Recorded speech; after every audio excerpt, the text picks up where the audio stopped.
La próxima charla tiene que ver como título "Cómo potenciar entornos de aprendizajes, rendimientos que favorezcan la capacidad creativa". Esta charla fue producida a partir del Centro de Estudio del Fútbol Grupo Equipo de la Universidad del Gran Rosario. Invitamos a los integrantes: José Pablo, Adrián, Tony,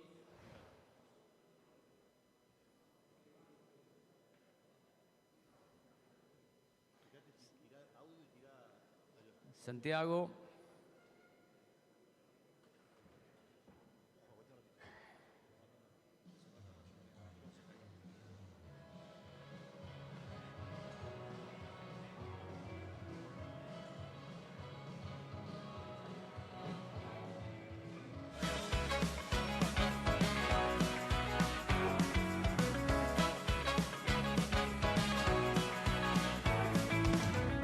ágilmente, corazón, solo lo impensado es imposible.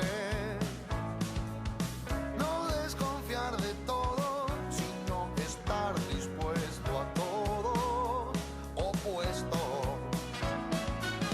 Paciencia, ciencia de la paz, debe ser la herramienta eficaz cuando nos falta creatividad. Menos límites te pones y es más fácil volver a nacer. De las cenizas del pasado, sentado en las rodillas de un eterno atardecer, te pasará por el costado Rodrigo, un arco iris salado y vos en la orilla sin mojarte los pies.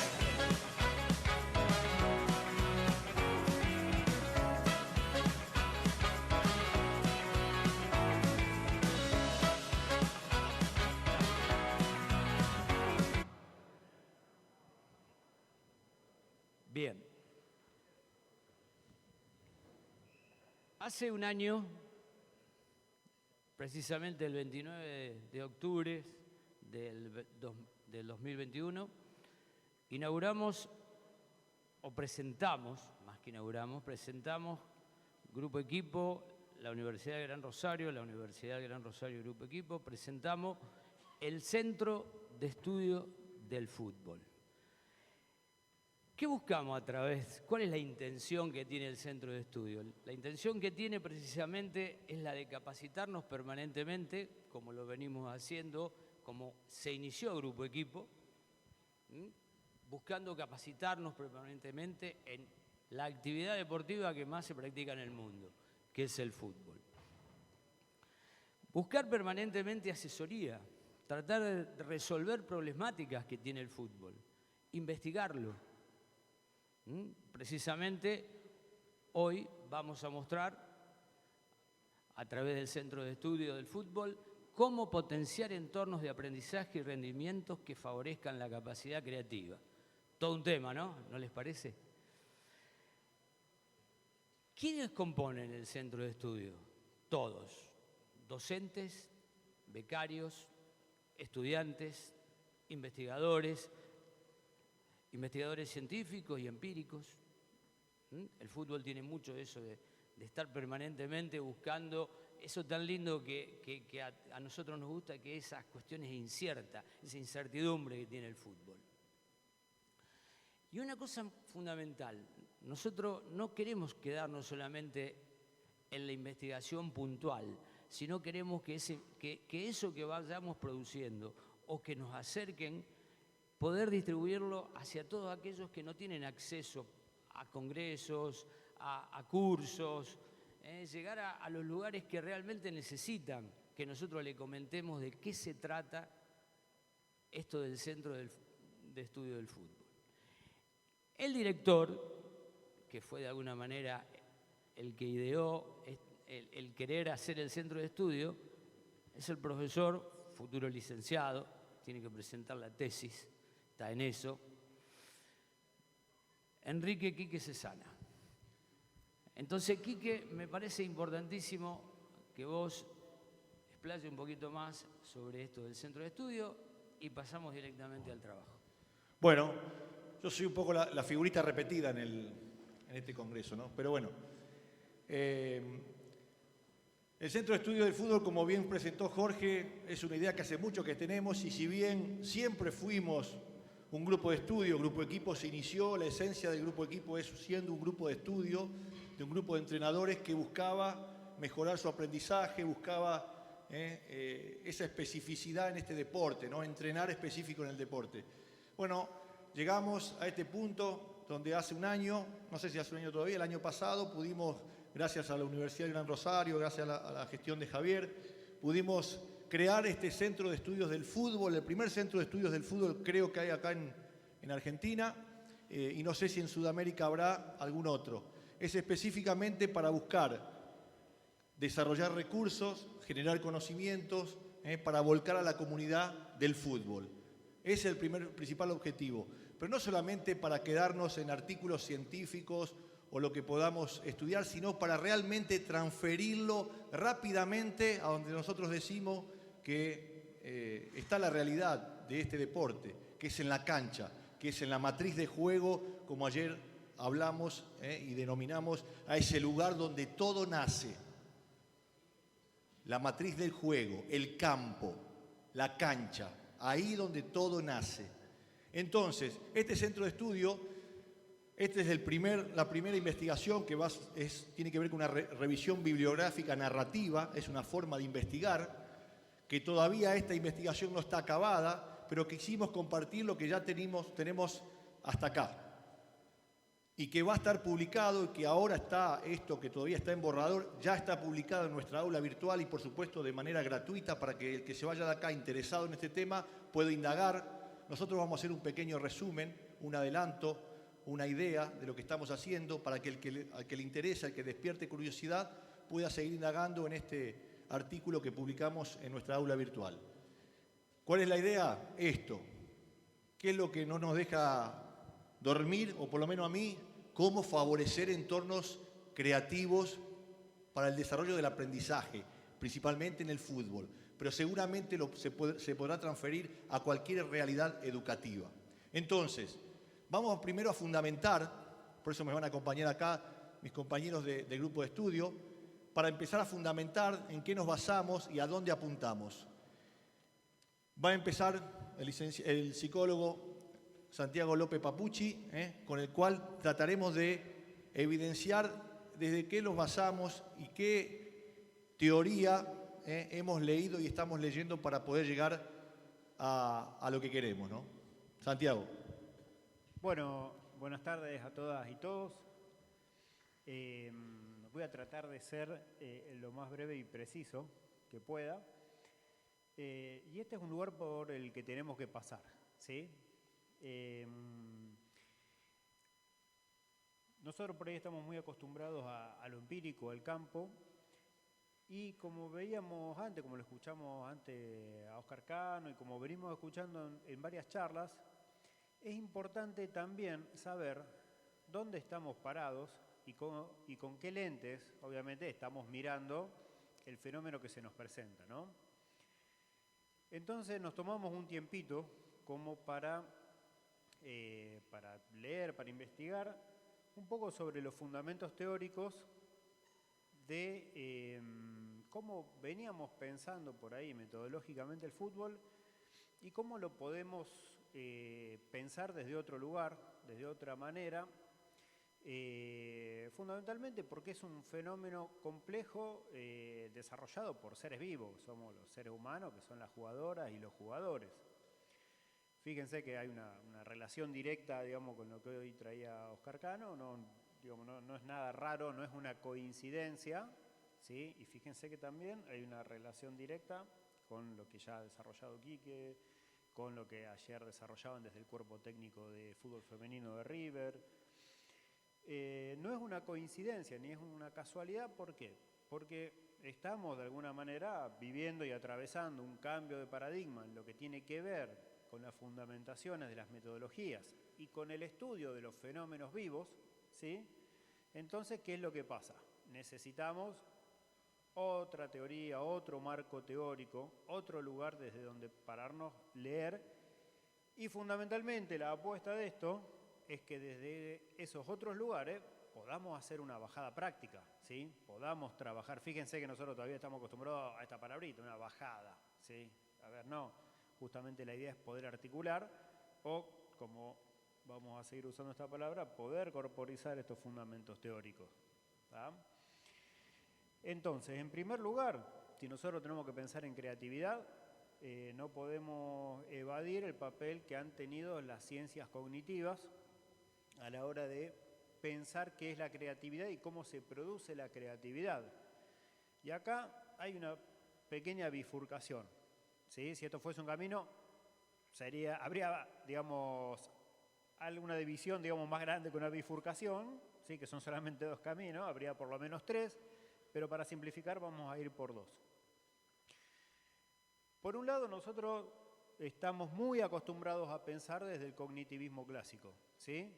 Mente-cuerpo, y esta idea de la toma de decisión como un razonamiento que se apoya en lo lingüístico y en lo simbólico, ¿tá? Si ustedes quieren una metáfora de esto, lo que tenemos es esta escultura de Rodin, el pensador, el que está así como cavilando, como buscando respuestas, ¿sí? Ante ciertos problemas. Ahora, ¿qué pasa? Digamos, esta perspectiva que está emparentada también con esta idea del cerebro como procesador de información, o la metáfora de que el cerebro y la mente humana funcionarían como una computadora, ha tocado un límite, ¿sí? A lo largo de su historia, porque esta es una teoría que podemos situar en 1940, pero que ya en la década del 70 empezó a encontrar límites, y precisó, digamos, de alguna manera, dentro de las ciencias cognitivas, reformularse en otros tipos de teoría, dentro de las cuales, ¿sí? Se va a encontrar el enactivismo. O sea, nosotros no vamos a pensar que el cerebro o la mente funcionan como una computadora, ¿tá? Porque una computadora no es un ser vivo, sino que en la medida en que nosotros estamos hablando de seres humanos, le vamos a dar una importancia enorme al cuerpo, ¿sí? A la corporización, al hecho de que tenemos, digamos, un cuerpo vivo que incide, digamos, en lo que vamos a llamar cogniciones, ¿sí?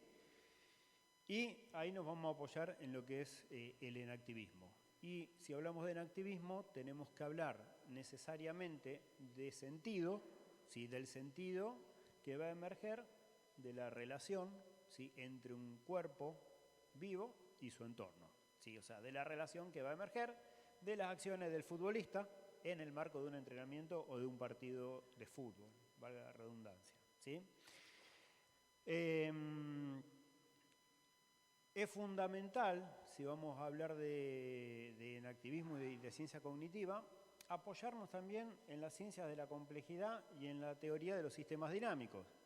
No voy a sobreabundar en estas dos porque me parece que ya hubo personas acá arriba que profundizaron muy bien sobre su significado, y nos vamos a apoyar también en lo que se conoce como psicología ecológica, que es una tendencia dentro de la psicología, que ustedes la van a empezar a escuchar cada vez más, que surge a finales de los 70, como otra respuesta diferente a la del enactivismo, a esta idea de que el cerebro o la mente o cualquier ser vivo funciona como una computadora, y nos va a proponer, digamos, la psicología ecológica, las bases para poder pensar una perspectiva situada de la cognición, ¿sí? Y si hablamos de cognición acá, vamos a estar hablando en un nivel que es lingüístico, ¿sí? Que es el nivel cotidiano, que uno por ahí piensa, digamos, o anticipa un acto con el pensamiento y con palabras, pero también vamos a hablar de un nivel, ¿sí? Que es cognitivo, pero que no se relaciona con lo lingüístico, ¿sí? Sino que se relaciona directamente con las acciones. Y ahí es clave justamente esto, ¿no? Cómo un ser humano se relaciona, digamos, con el entorno y cómo no podemos pensar un ser humano, si no podemos pensar un futbolista o a una futbolista en abstracto. Retengan esta idea, porque de acá va a salir un concepto que es el concepto de affordance, que lo van a empezar a encontrar cada vez más, digamos, en la literatura, y que es un concepto interesante, ¿por qué? Porque es relacional, ¿sí? No es un concepto ni del entorno ni de la persona. Es un concepto que, traducido al español o adaptado al español, significaría posibilidad de acción, ¿sí? La posibilidad, por ejemplo, de filtrar un pase o no, ¿tá? Y lo que vamos a decir es que emerge de la relación, ¿sí? Entorno-ser humano. ¿Vieron cuando en fútbol se dice, ese jugador ve el pase que otro jugador no ve? Bueno, eso es un affordance y eso es la utilización de un affordance. Es la utilización de una posibilidad de acción. Entonces, en esta placa ustedes van a encontrar más o menos un resumen de lo que les acabo de decir. No voy a profundizar en ella porque ya lo hice en la anterior. Y esta por ahí es como la parte más densa de la exposición, y acá es donde los volvemos a invitar a revisar el artículo, digamos, el borrador preliminar del artículo. ¿Por qué? Porque ahí es donde ustedes van a encontrar estos temas desarrollados con más intensidad, ¿sí? Desarrollados con más profundidad y con una correlación, digamos, a hechos concretos que se relacionan al fútbol, ¿sí? Para que no quede, digamos, ahí en abstracto, ¿no? Ahora, este marco teórico a nosotros nos permite darle una vuelta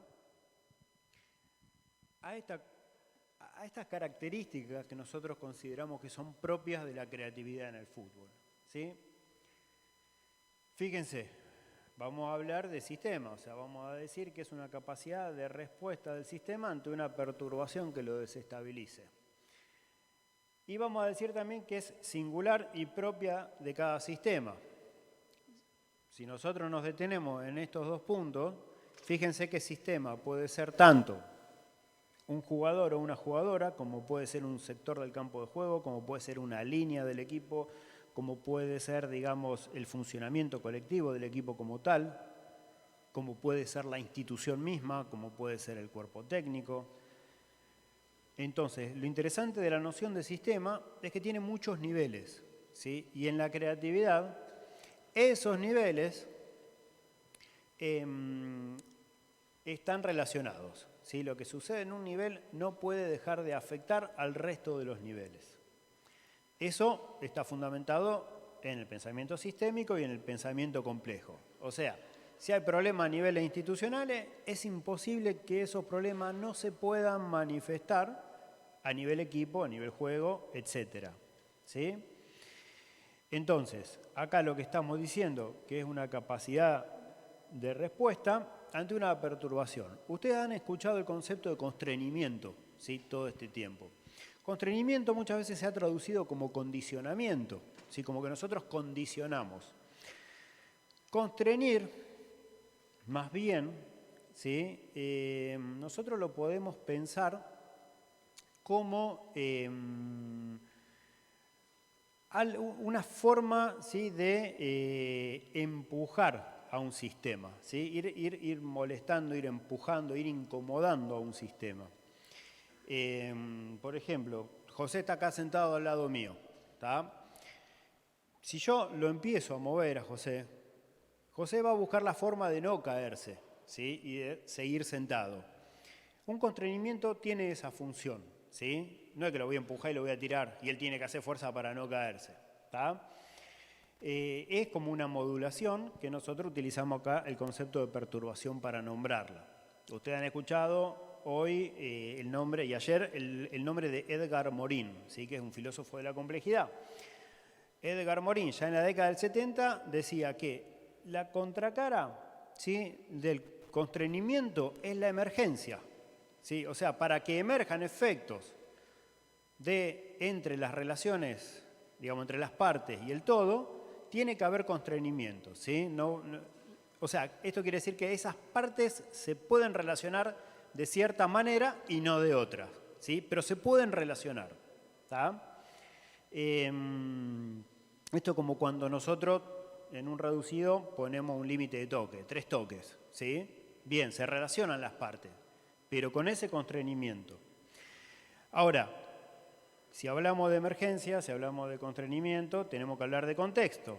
O sea, la creatividad no existe aislada, existe en un contexto, existe relacionada a una situación, ¿sí?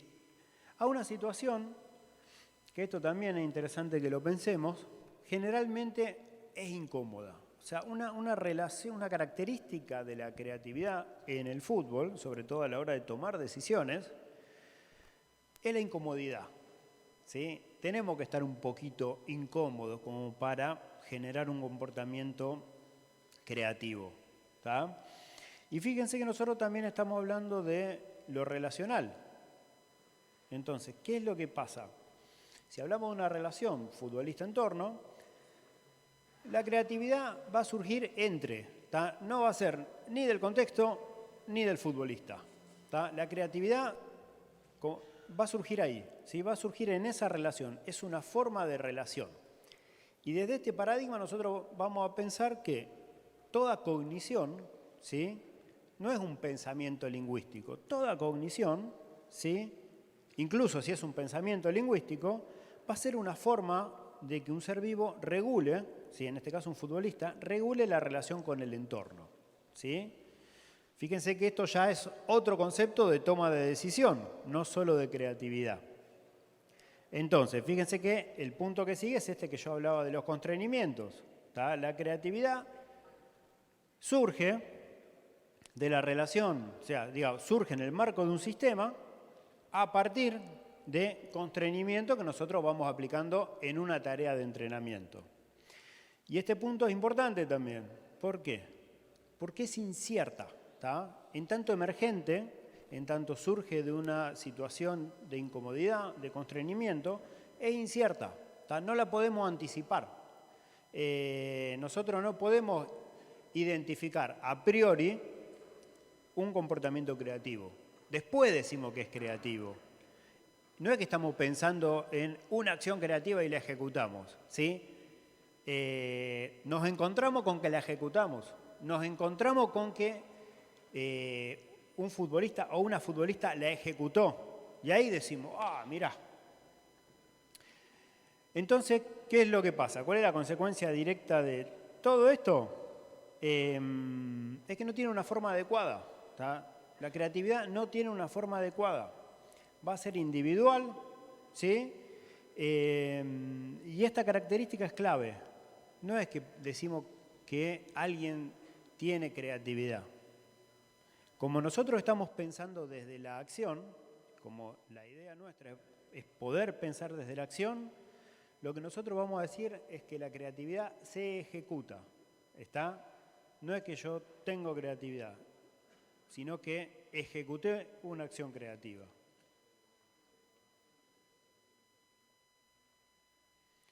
Entonces, una definición, si se quiere, momentánea, una definición que vamos a utilizar, digamos, por ahora. Vamos a ver si en el transcurso de este trabajo tenemos que modificar algo. Cortita, ¿sí? Es que la creatividad en el fútbol es una acción emergente, inesperada y colectiva, y esto es muy importante, ¿sí? A favor de la resolución de situaciones de juego. Fíjense que nosotros no hablamos antes de lo colectivo y lo pusimos acá, ¿tá? ¿Por qué? Porque el contexto del fútbol, y para jugar al fútbol siempre hace falta otro. Entonces, el otro, esté en rol de oposición o esté en rol de cooperación, ¿sí? Siempre va a tener que ver y siempre va a ser parte de esa acción creativa. Bueno, Santi, gracias. Yo me voy a acercar acá porque tengo un problema claramente de visión.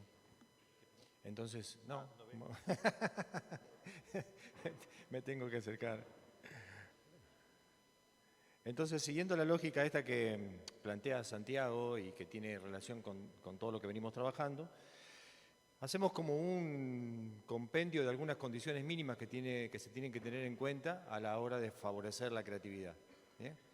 Y que fuimos nosotros, de algún modo, aunando en función de los textos que hemos estudiado, que hemos investigado, y que vemos que hay una cuestión común, que se repite, digamos, y que tiene que ver con estos puntos que vamos a enumerar ahora, y que hasta ahora pensamos que esto no debería faltar en contextos que favorezcan la creatividad. Uno es, y que ya se ha dicho muchas veces acá desde ayer hasta hoy, que es respetar la lógica interna del juego, entrenar el juego desde el juego. Esto, de distinto modo, se ha dicho muchas veces ya acá, y que a esta altura ya se podría decir que es algo de absoluto sentido común, ¿no?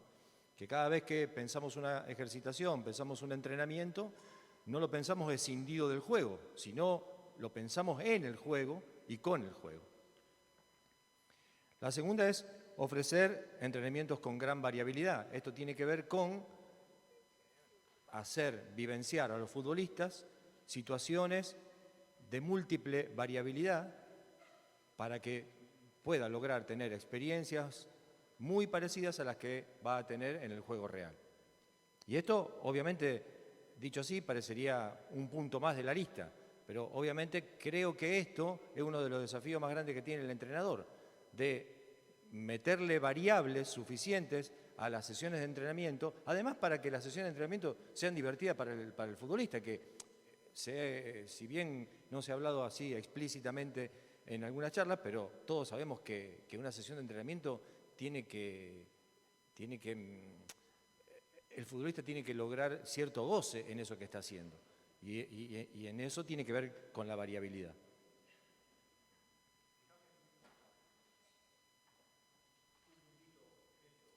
José, Dale.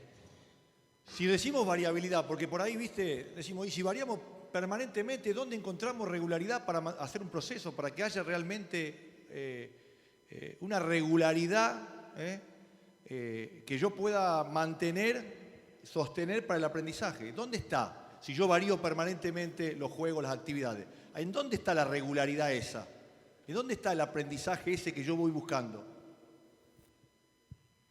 ¿Qué me da regularidad dentro de la variabilidad en un entrenamiento de fútbol? Exacto.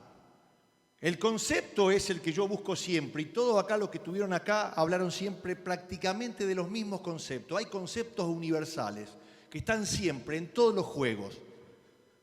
En algún juego se enfatiza más un concepto, en otro juego otro concepto, pero siempre están los mismos conceptos.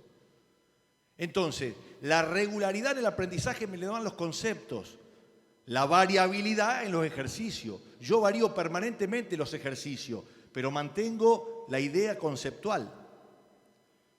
Entonces, ahí donde está, si yo quiero esa rápida reacción tras la pérdida, hago un 4 versus 2, está la rápida recuperación tras pérdida. Hago un 6 versus 6, está. Hago un 8 versus 8, está. Un 11 versus 11, está. Está siempre el concepto.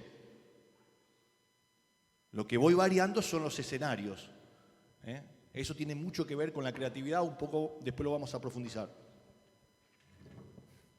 Bueno, salió bárbaro el pase que me da, que tiene relación con utilizar el tiempo en campo, con tareas específicas, y además, el anterior que me lo comí, que es montar escenarios de entrenamiento lo más cercano a la realidad posible. Esto, aunque parezca una receta con un listado de cosas que no hay que olvidar, estamos muy lejos de eso, de presentar una receta o de mostrar un camino por donde se debería ir. Lo que tratamos de mostrar en este listado, que insisto, a esta altura es de mucho sentido común, tiene que ver con poder ofrecer algunos elementos mínimos, básicos, para que desde lo que nosotros estamos investigando podemos ofrecer a los demás. Sí, mirá, nosotros estamos leyendo algunas cuestiones en las que vemos que hay un montón de cosas que no debemos olvidar cuando pensamos un diseño de un ejercicio, una sesión de entrenamiento, un microciclo, lo que fuese, son estas cuestiones. ¿Y qué podemos aportar nosotros? Bueno, esto, no olvidemos esto. No olvidemos esto, que es como de algún modo una guía rectora a partir de la cual podemos darle sentido a los entrenamientos. La optimización del tiempo es clave. En múltiples oportunidades se ha hablado de la cantidad de tiempo que tenemos a los futbolistas en los entrenamientos, de la poca cantidad de tiempo en relación a las múltiples otras actividades que tienen los chicos. Entonces, parece una verdad de perogrullo, pero es así. Tenemos poco tiempo y ese poco tiempo que tenemos con los futbolistas hay que optimizarlo jugando, entrenando el fútbol, no cuestiones que no sean específicas del fútbol. Ir del concepto al fundamento, esto lo acaba de decir Quique, de algún modo también.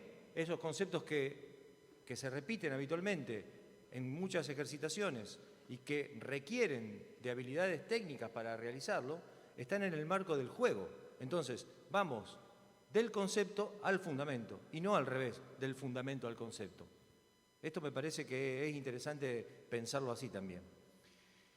Bueno, los futbolistas cada vez demandan más información. Hoy estaba conversando con Diego Mateo acerca de esto, de lo que demandan los chicos del entrenador.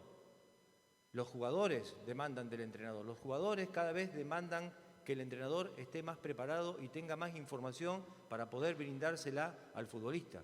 Entonces, aquella información que somos capaces de generar, de elaborar para dárselas a ellos, tiene que ser para favorecer la toma de decisiones, tiene que ser para favorecer su desempeño en el juego, que no es ni más ni menos que eso la toma de decisiones. Es cómo se desempeña en distintas situaciones emergentes, como dice Santi, que les presenta el juego. Bueno, esto es clave. Si no somos capaces de tolerar el error, estamos a contrapelo de lo que acaba de decir Quique, de la variedad y la regularidad. Evitar al máximo las intervenciones de índole conductista. Dejemos de decirle a los futbolistas lo que tienen que hacer, dejémoslos decidir. Tapémonos la boca cuando nos vienen esa gana irrefrenable de indicar algo que nosotros vemos con claridad que ellos no lo están viendo y les decimos lo que tienen que hacer. Dejemos que ellos se equivoquen o que experimenten, no que se equivoquen, perdón, que experimenten. No conduzcamos a los futbolistas como si fueran un juego electrónico, como si fuera una PlayStation. Habilitar dimensiones de la comunicación que vayan en múltiples aspectos. No es solamente la oralidad, la comunicación, no es solamente brindar información, sino que es habilitar contextos también. Hay contenidos que son importantes para el futbolista en términos comunicacionales, que no requieren siempre de la oralidad, que no requieren siempre de la información cuantitativa, que no requieren siempre de una información lineal. Con crear contextos en los que los futbolistas se puedan vincular de la mejor manera, eso es un espacio comunicacional a través de las acciones, por ejemplo. Pero eso solamente se puede lograr en tanto y en cuanto seamos capaces de montar escenarios que provoquen esos comportamientos. Permitime acá, José. Dale. Otro. ¿De qué manera nosotros podríamos comunicar sin interferir? ¿De qué manera nosotros podemos comunicarnos o comunicar algo sin tener que interferir permanentemente en la actividad o en el ejercicio? ¿Cuál es la mejor manera? Para mí, el entrenador del futuro. ¿De qué manera se tiene que comunicar? ¿Mediante qué? Exacto.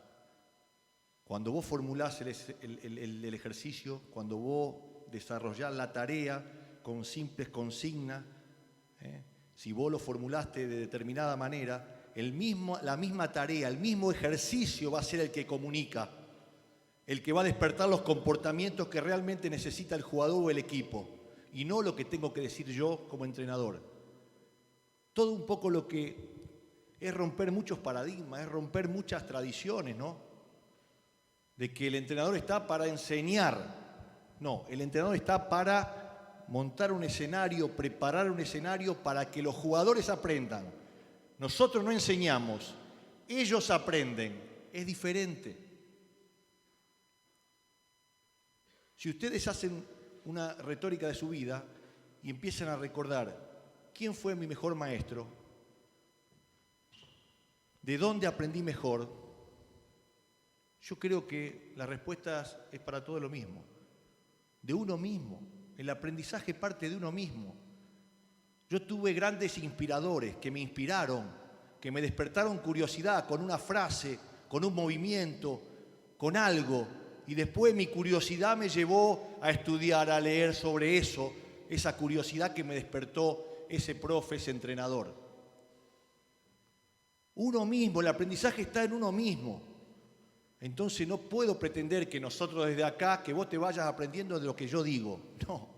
Ojalá nosotros te podamos despertar, o todas las disertaciones que hubo acá, te pueda despertar a vos la curiosidad de algún tema, de algo específico, y a partir de ahí empieza tu aprendizaje. En el fútbol es lo mismo.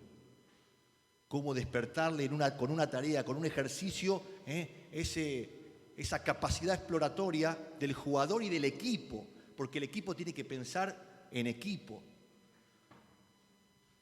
Bueno, y las últimas dos que hemos encontrado, que tiene que ver con incentivar la competencia en cada tarea.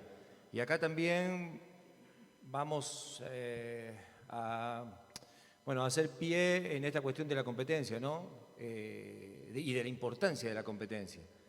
Y corrernos un poco de ese concepto de la competencia, que la ve como una cuestión mala y que la competencia alocada. Obviamente que todo eso, no estamos hablando de eso, sino que estamos hablando de formar futbolistas competitivos, que siempre quieran ganar, que siempre que hagan todo el esfuerzo por ganar, que siempre estén en búsqueda del resultado colectivo, de llegar al objetivo que uno se plantea, ¿no? Y esto en cada instancia de entrenamiento, y que se traduce en futbolistas que siempre quieren ir por más. En ese sentido es que lo decimos. Y por último, una cuestión que para nosotros es muy, muy importante, que tiene que ver con todo esto, tiene que tener un anclaje en determinados valores institucionales que cada una de las instituciones impulse. En nuestro caso hay una cantidad de valores que son muy importantes para nosotros, como la solidaridad, la humildad, el respeto, ser mesurado cuando las cosas andan bien, y tener tolerancia en el amplio sentido de la palabra, tener tolerancia con aquellos jugadores que tienen dificultades en aprendizaje, tener tolerancia con aquellos jugadores que no entiendan la metodología de entrenamiento y tengan un proceso más lento que los demás, tener tolerancia con la diferencia, fundamentalmente tener tolerancia con aquel que es diferente a mí. ¿Bien? Y esto lo hablamos en un sentido amplísimo. Creo que hoy la sociedad nos demanda esta capacidad de tolerar. Y en ese sentido,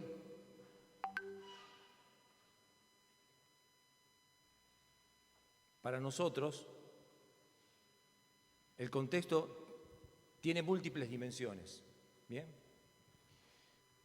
El contexto donde nosotros pensamos que se favorece la creatividad no es simplemente el contexto físico que tiene que ver con las canchas, con los elementos, con todo lo que todos nosotros sabemos y necesitamos para desarrollar un entrenamiento. Pero bien sabemos todos los que estamos acá que en términos generales no nos tocan esas condiciones óptimas para trabajar. Todo lo contrario, siempre trabajamos en lugares donde hay muchas dificultades para hacerlo, desde el punto de vista físico. ¿Bien? Entonces, una parte muy importante de ese contexto o de ese entorno tiene que ver con esto. Y además con vencer esos obstáculos que nos presentan las condiciones de infraestructura.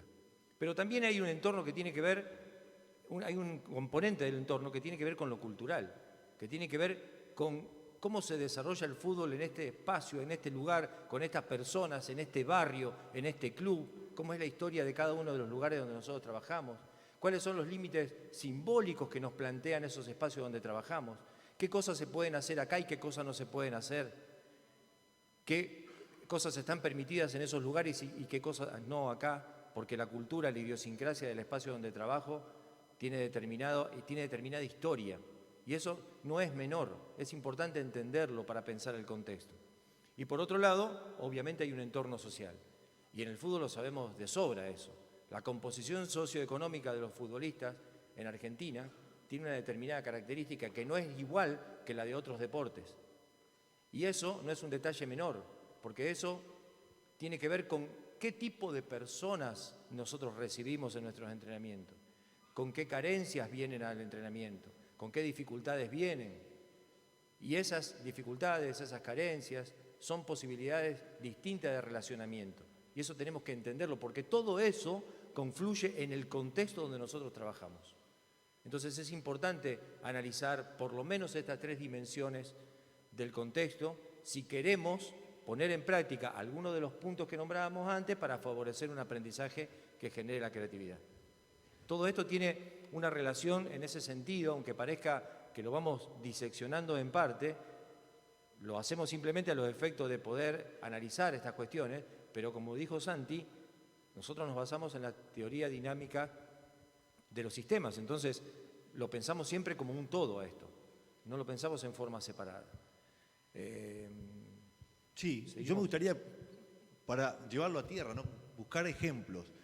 ¿Qué ejemplo no sería un entorno favorable a la creatividad en cuanto al entorno cultural? Por ejemplo, si en un club la creencia de no arriesgar, no arriesgues, viste que el no arriesgar es típico en muchos clubes, en muchos lugares, en muchos entrenadores, ¿eh? No arriesgues, hacela simple. Ese dicho cultural, ¿favorece o entorpece la creatividad? Entorpece. Entonces ahí tiene que haber relación con la cultura.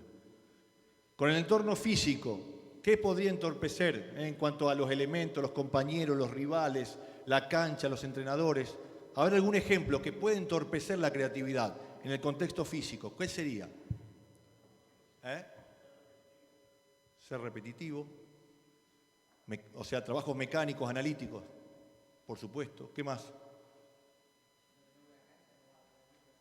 Si no entrenás fútbol o mediante un juego en la cancha, es difícil que tenga creatividad, ¿no? Corriendo alrededor de la cancha, haciendo pasada, es difícil que emerja.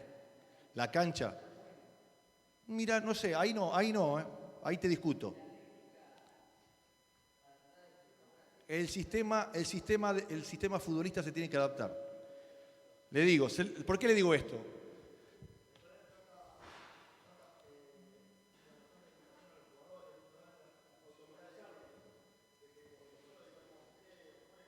Exacto. Todo eso va limitando la posibilidad creativa, ¿no?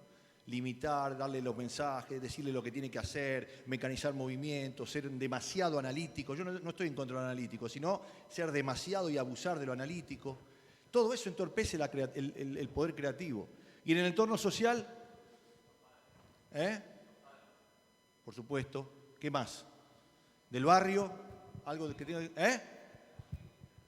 Sí, también. Pero bueno, no es lo mismo lo que yo pueda hacer acá que lo que se puede hacer en China, que lo que se puede hacer en Cataluña. Los contextos sociales son diferentes. Yo estoy seguro que las actividades que hacemos nosotros acá para nuestros chicos, de la forma que lo hacemos, si vamos a China o a Cataluña, es totalmente diferente, porque allá acatan las reglas, acá nosotros no las acatamos. Entonces tendré que pensar diferente la forma de hacer el juego o la actividad.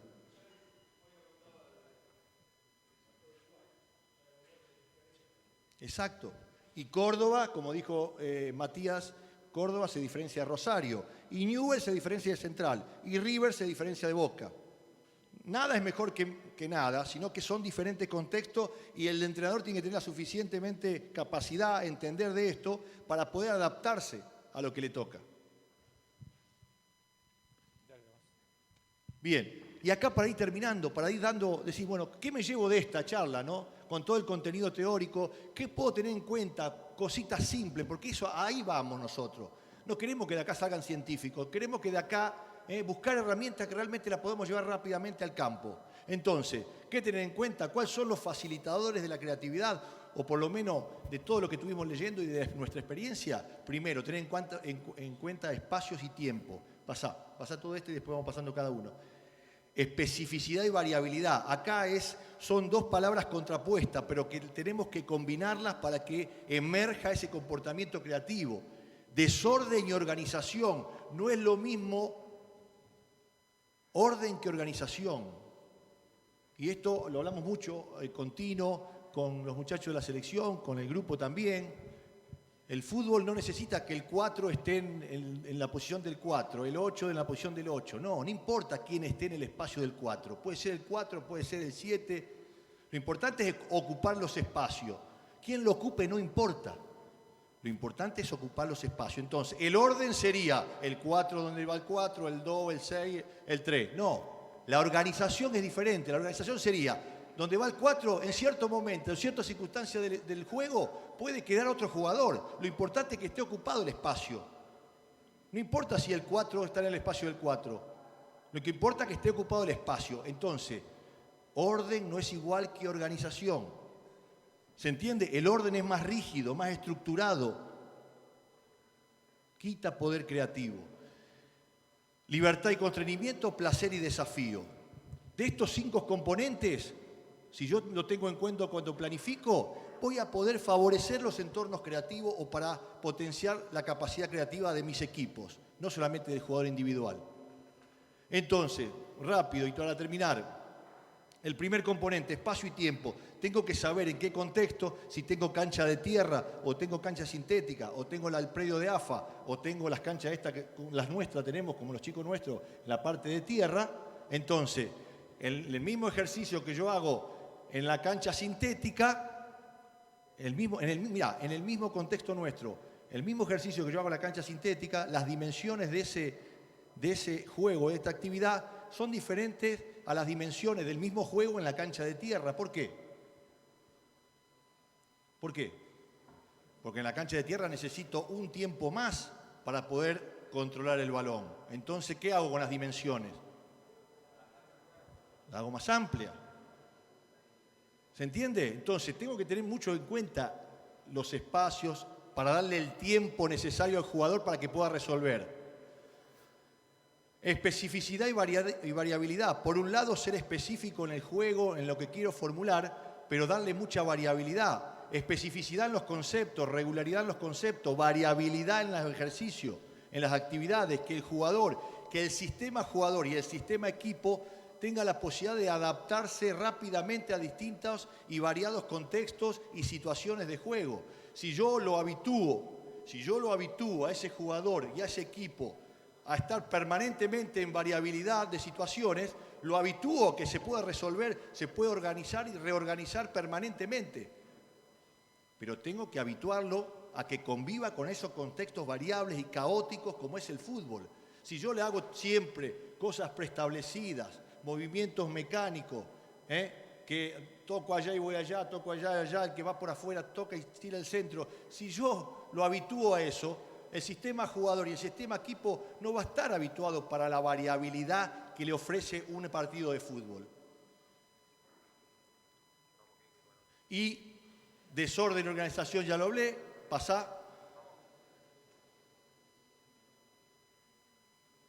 Libertad y constreñimiento. Por un lado tengo que darle la libertad para que el jugador decida libremente, que tenga esa autonomía de decisión. No tengo que decir las cosas que tienen que hacer, pero por otro lado diseño la tarea, constriño con ciertas consignas o conceptos para que a partir de esa tarea que diseñé y las reglas que le di a la tarea puedan emerger esos comportamientos creativos que ellos mismos por la libertad lo pueden desarrollar.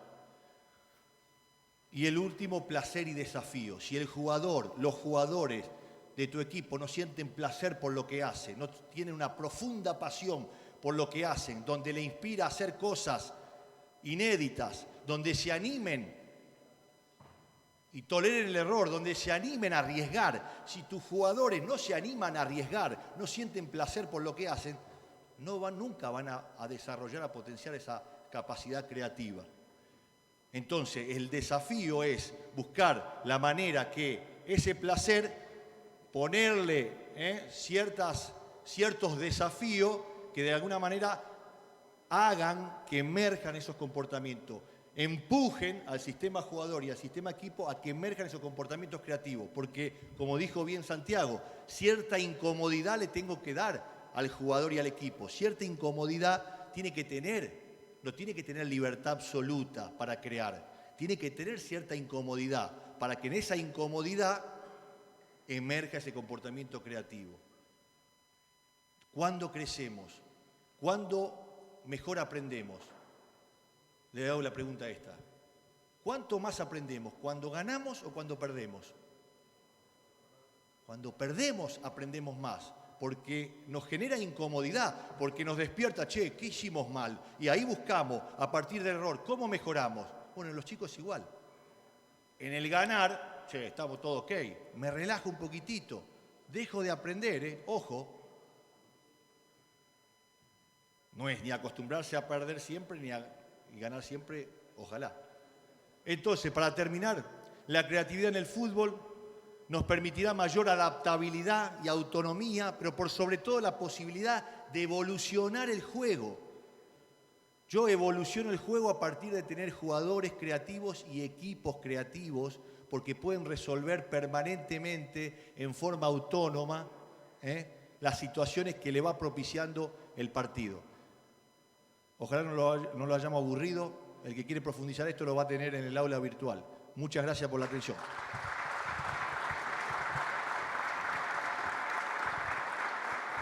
Bien.